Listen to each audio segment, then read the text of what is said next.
Parce qu'il est essentiel d'être conseillé, CGECO accompagne votre entreprise de sa création à sa transmission.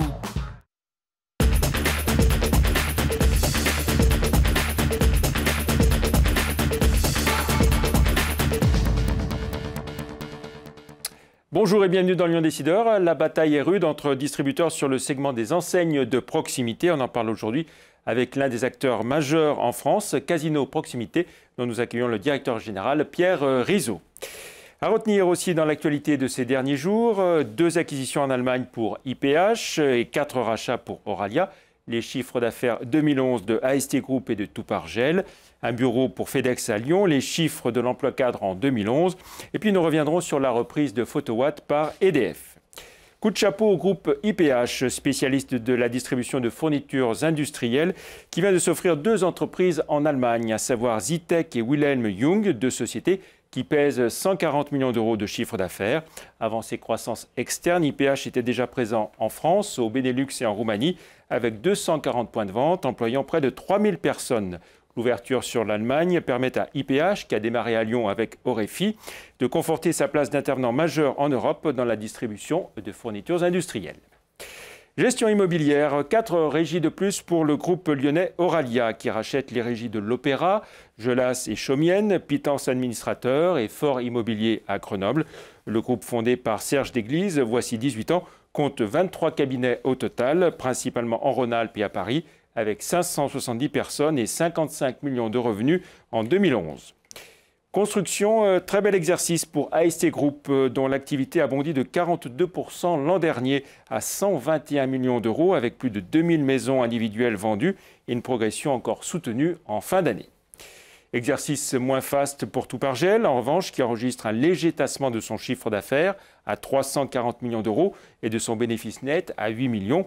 En revanche, bonne nouvelle, son endettement a reculé de plus de 3 millions d'euros et l'entreprise présidée par Roland Chéniaud a poursuivi la mise en place de son plan stratégique CAP 2013 qui se traduit par une réorganisation en profondeur de la société. Le groupe international FedEx ouvre un bureau à Lyon-Saint-Exupéry. Ce sera la 3e implantation en France de Fédéral Express après Paris et Le Havre. Dans le cadre de son plan d'expansion mondiale initié en 2008, FedEx a ouvert quelques 47 bureaux dans le monde.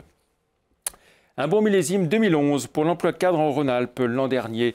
Selon le traditionnel panel annuel APEC, 23 880 postes ont été pourvus en 2011 dans la région, soit un gain de 15% avec une progression encore plus forte pour les recrutements externes par rapport aux promotions internes.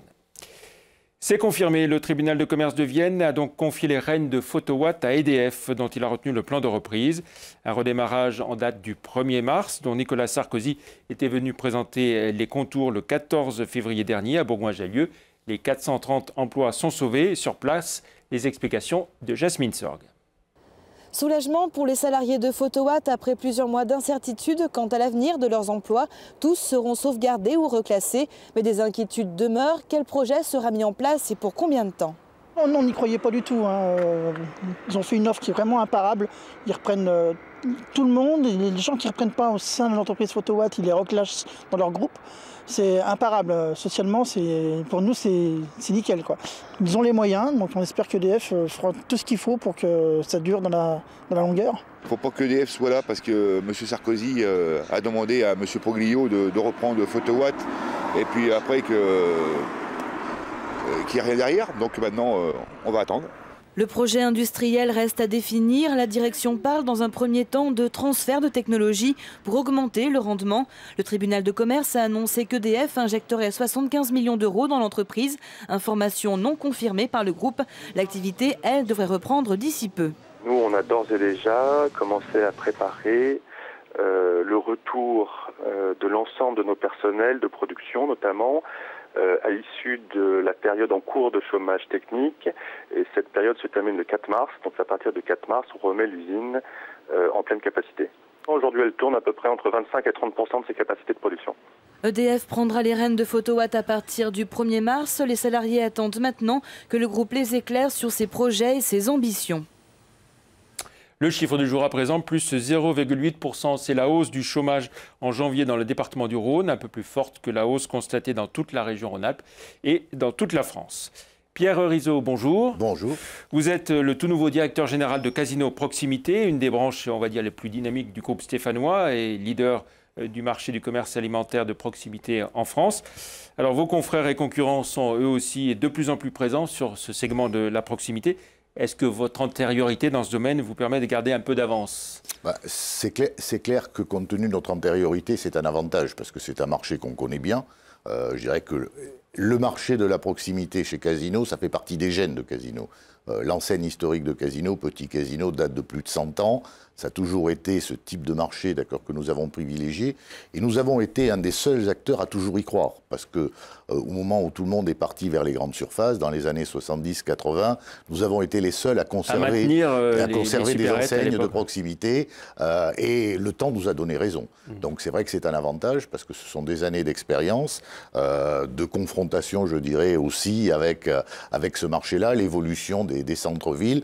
Et je dirais que nous sommes le leader incontesté en nombre et en chiffre d'affaires et nous souhaitons bien le rester. Justement, on va en parler. Alors, que représente cette branche, hein? Alors, Casino Proximité, 2 milliards 200 millions d'euros de chiffre d'affaires à peu près? Voilà, oui, c'est environ 2 milliards de chiffre d'affaires. C'est entre 6 500 et 7 000 magasins à travers la France qui tournent autour de 4 enseignes essentielles. Il y a Petit Casino, comme je vous le disais, qui est l'enseigne historique. Il y a Spar, qui est une enseigne qui est plutôt dédiée à la franchise, où il y a environ 900 magasins aujourd'hui en France, sachant que Spar est une enseigne internationale qui détient 15 000 magasins à travers le monde, et nous détenons, nous la concession d'enseignes sur le territoire français. Vival, c'est 2000 petits magasins qui sont plutôt à vocation rurale. Vival est le premier franchiseur d'Europe en nombre. Donc vous voyez, pour une enseigne qui est très récente, puisqu'elle date de 99. Et puis en montagne? Et puis nous avons effectivement en montagne, nous avons Sherpa avec qui nous travaillons. Franchisé aussi. Voilà, où là aussi je dirais que c'est effectivement de la franchise à travers la coopérative, puisque Sherpa est développé à travers une coopérative. Voilà, donc ça, ce sont les enseignes essentielles. Après, nous développons beaucoup de partenariats avec les pétroliers, puisque nous travaillons avec quasiment tous les grands pétroliers, où nous avons soit des exclusivités, soit des partenariats avec d'autres distributeurs, qui nous permettent de décliner des enseignes que nous avons adaptées à chacun des types de pétroliers. Par exemple, sur Avia, nous avons l'enseigne Vival. À Gip, qui a plutôt une connotation italienne, on a fait Casitalia. On a su aménager, si vous voulez, à chaque fois un petit peu les shops de ces pétroliers. Et le fait de maintenir plusieurs marques, alors bon, il y a de la franchise, il y a des magasins intégrés, c'est pour ratisser plus large? C'est aussi plus coûteux, j'imagine? C'est volontaire, c'est un petit peu plus coûteux. D'abord, ça permet, si vous voulez, de segmenter les modes de gestion. Comme je vous disais tout à l'heure, l'enseigne Petit Casino, c'est ce que l'on appelle la gestion intégrée. Là, les fonds de commerce appartiennent au groupe. Et ce sont des gérants mandataires non salariés qui travaillent dans ces magasins. Par contre, les autres magasins sont des magasins en franchise. Ça veut dire que les fonds de commerce appartiennent à des indépendants. Donc ça permet déjà de segmenter le mode. Ça permet aussi d'offrir de la variété à un certain moment et nous-mêmes d'occuper le terrain à travers des enseignes différentes. Alors vous disiez Petit Casino, plus de 100 ans. Et puis vous innovez toujours avec Casino Shopping qui a démarré il n'y a pas très longtemps. Ici, notamment à Lyon. Oui, alors le premier était à Marseille. Oui. Je suis désolé. Voilà, mais on a ouvert le premier magasin Casino Shopping à Marseille au mois de mai l'année dernière. Quel est le concept alors de Casino Shopping? Casino Shopping, je dirais qu'on s'est servi à la fois de notre expérience, d'un certain nombre d'études. D'abord pour constater qu'effectivement, il y avait une recrudescence d'intérêt pour ce marché de la proximité, que ce marché était en train de se rajeunir en termes de potentiels clients, que nous avions, nous déjà, une clientèle qui était essentiellement féminine. Et donc nous avons justement d'abord changé l'enseigne en disant il faut lui mettre une connotation plaisir. Le shopping reste toujours une notion de course, mais avec le mot plaisir. Quand une dame dit « je vais faire mon shopping », c'est je vais me faire plaisir, je vais ailleurs. Deuxièmement, donc on a aussi apporté beaucoup d'innovation. C'est un magasin qui est tout en rondeur. On a des gondoles qui sont courbes, qui permettent de voir en permanence le produit partout. Vous n'avez plus, si vous voulez, tout ce ferraillage que vous pouvez avoir dans un magasin, puisque vous avez du produit qui est présent. On a aussi... Et les premiers résultats, alors, de ces premiers casinos de shopping? Les premiers résultats sont très très bons, puisque nous avons d'excellents chiffres d'affaires, nettement supérieurs à nos attentes. C'est pour ça, je dirais, qu'on a aussi accéléré un petit peu la transformation au nombre d'ouvertures, ce qui fait qu'effectivement, on en a ouvert 2 à Lyon, qui sont des transformations de magasins Petit Casino, un qui était au Breteau, et un Spar intégré qui était avenue des Frères Lumière. Voilà. Alors, si on évoque un peu les projets pour 2012, projet, 400 nouveaux points de vente. Alors voilà, et puis 600 nouveaux franchisés, c'est voilà, ça? on en vise, alors 600 recrutements à peu près, entre gérants mandataires, salariés et franchisés, et environ effectivement 400 nouveaux points de vente, et encore une bonne dizaine de casinos shopping à ouvrir.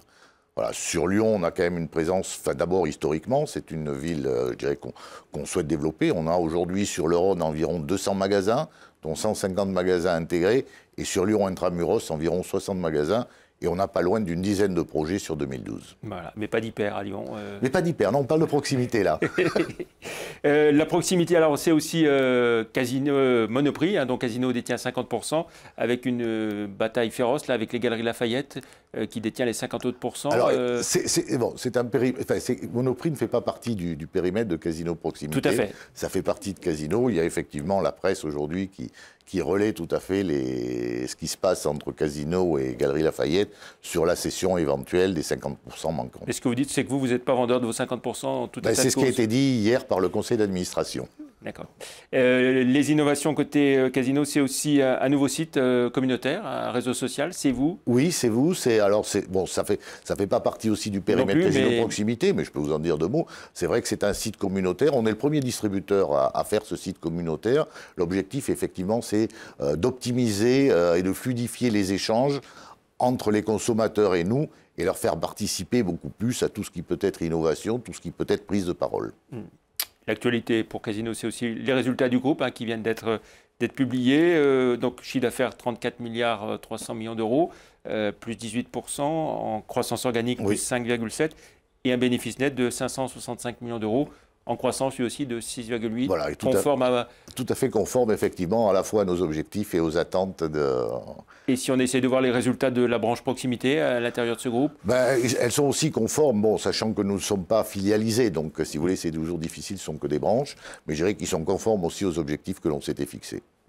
Et puis un mot sur la consommation des ménages en France, dont on a vu qu'elle a baissé en janvier, au global, sous l'effet de la baisse des ventes automobiles, mais sur l'alimentaire, ça reprogresse un peu. Vous aussi, vous le constatez? Oui, on l'a constaté effectivement qu'en janvier, alors pas les premiers jours de janvier, mais effectivement la deuxième quinzaine de janvier était plutôt favorable et on a retrouvé effectivement une consommation.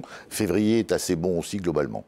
Voilà, donc j'espère qu'effectivement 2012 sera une bonne année pour la consommation alimentaire. En un mot, l'objectif de Casino Proximité pour l'année 2012? Toujours plus. Très bien. Merci beaucoup Pierre Rizot d'être venu en voisin de Saint-Étienne. Oui, c'est juste à côté. Jusqu'à Lyon. La semaine prochaine, nous accueillons le directeur régional de Citroën, Vincent Girard. Merci, très bonne semaine. Au revoir.